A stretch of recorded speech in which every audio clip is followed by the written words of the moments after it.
আসসালামু আলাইকুম। খুলনা জেলার কয়রা থানার একবারে সর্বশেষ যে ইউনিয়নটি সুন্দরবনের তীর ঘেঁষে অবস্থিত দক্ষিণ বেতকাশী ইউনিয়ন। দক্ষিণ বেতকাশী ইউনিয়নের যাতায়াতের কাঠকাটা থেকে একটি রাস্তা, তারপরে কিছু দূর আসার পরে দুইটা রাস্তা ভাগ হয়ে যায়। একটা কপোতাক্ষ নদীর সাইডে, অন্যটা শাকবাড়িয়া নদীর সাইডে। শাকবাড়িয়া নদীর সাইডে আগে ইটের সোলিং ছিল, ওই রাস্তা দিয়ে আমরা বর্ষাকালে চলাচল করতে পারতাম। কিন্তু রাস্তার কাজ শুরু হবার পরে, বড় আবদার কাজ শুরু হবার পরে, ইট উঠানোর পরে বর্ষাকালে দক্ষিণ বেতকাশী উত্তর বেতকাশীর কিছু অংশের মানুষ এই রাস্তা দিয়ে চলাচল করে।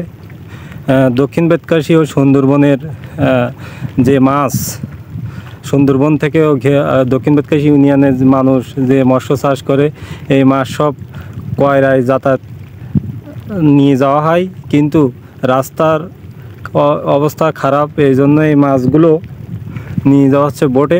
সাধারণ মানুষের চলাচল করতে হচ্ছে এখন খুবই কষ্টকরভাবে। যদি কেউ এসে বোট ফেল করে, কাঠকাটা পর্যন্ত ভালো আসবে। খুলনা থেকে কাঠকাটা আসতে যে সময় লাগে তার চেয়ে বেশি সময় লাগতেছে এখন কাঠকাটা থেকে দক্ষিণ বেতকাশী যাওয়ার জন্য। প্রায় 4 কিলোমিটার পথ কাদায় হেঁটে হেঁটে যেতে হবে।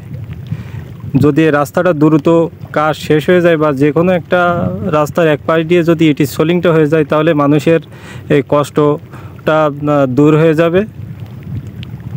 রাস্তা দক্ষিণ বেতকাশী যাওয়ার রাস্তা সব কাদা আর কাদা। মানুষের যাতায়াত হেঁটে ছাড়া যাওয়ার কোনো অবস্থা এখন নেই। একটা মোটরসাইকেল 2-3 জনে ঠেলে ঠেলে নিয়ে যাওয়া হচ্ছে।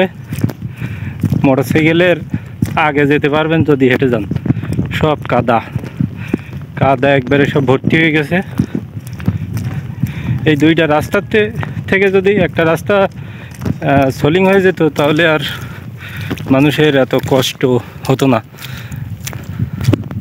যে কোনো মুহূর্তে পড়ে যাওয়ার সম্ভাবনা আছে, রাস্তা স্লিপারি অনেক।